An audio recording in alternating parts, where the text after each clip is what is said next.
First, thank you, President Poroshenko, for this very warm welcome to myself, my delegation that's traveling with me to Kiev. This is an important stop for me at this time in particular. As you've acknowledged, recently appointed Ambassador Kurt Volker as a special representative on Ukraine, and I appreciate the accommodation you have made that will allow him to spend the next couple of days here becoming much more deeply familiar with the perspective of yourself and other members of your government and the Ukrainian people regarding this very challenging issue. Ambassador Volker is a very capable, well-known diplomat, and I appreciate Ambassador Volker taking this role on for us as well.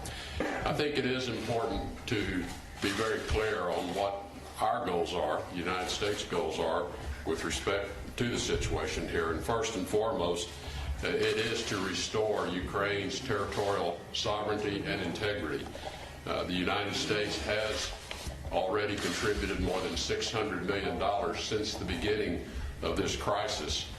We also think it's very important that we seek the safety and the security of all Ukrainian citizens, regardless of their ethnicity, their nationality, or their religion.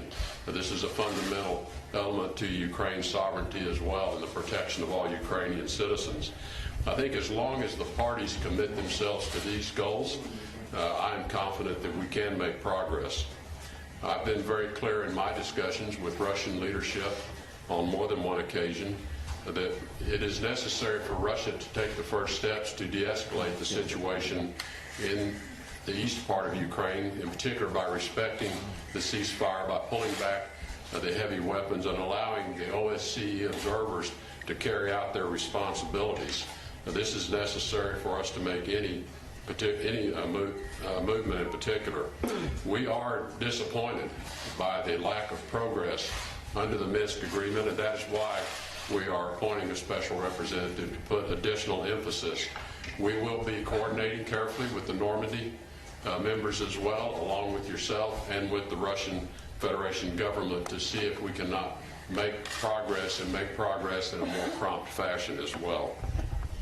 We do call on Russia to honor its commitments that were made under the Minsk Accords and to exercise influence over the separatists in the region, whom they do hold complete control over. And we call on them again to immediately call on their proxies to cease the violence that is ongoing in East Ukraine. Again, we call on them to allow the monitors full access to all areas to perform their mission, not only along the line of contact, but ultimately along the border itself. The U.S. and EU sanctions on Russia will remain in place until Moscow reverses the actions that triggered these particular sanctions. During our discussions today, we also had very useful exchanges on economic reforms, and I want to recognize tremendous progress that has been made by the Ukrainian government in reforms over the past 3 years now, and it's evident in economic performance as well, which I find quite encouraging. I know that there's more to do, and I know that you are committed to continuing these reforms to strengthen Ukrainian security, but also economic performance as well. I know that Ukraine is committed to implementing the obligations to the IMF, including pension reform, land reform, privatization of state-owned enterprises, and improving corporate governance. And we spoke extensively about steps necessary to make Ukraine a very attractive destination for foreign direct investment. And I know you're committed to improving that situation.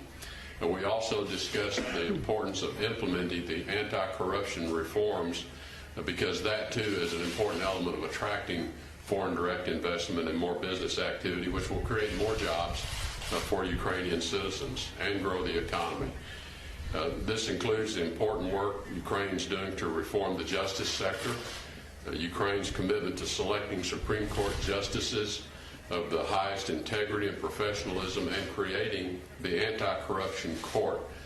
These are essential first steps in reforming the judiciary, and has all too often not been progressed. And I know, and you expressed your very sincere and commitment to progressing the actual creation of the court and the appointment of judges with the highest integrity.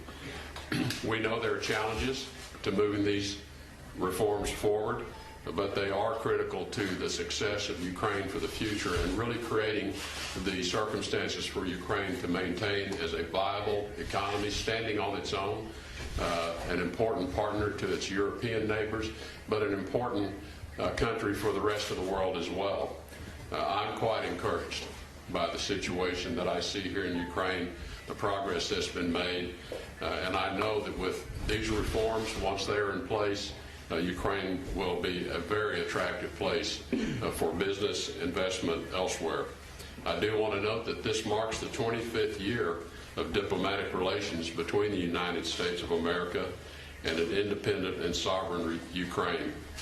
America is very proud of the ties that we have and the profound friendship that has developed. And Mr. President, let me say personally, I'm very proud of the friendship we've developed through our multiple telephone contacts, our meeting in Washington, D.C. when President Trump hosted you at the White House, and this very warm welcome you've extended to me today. We have a lot of difficult work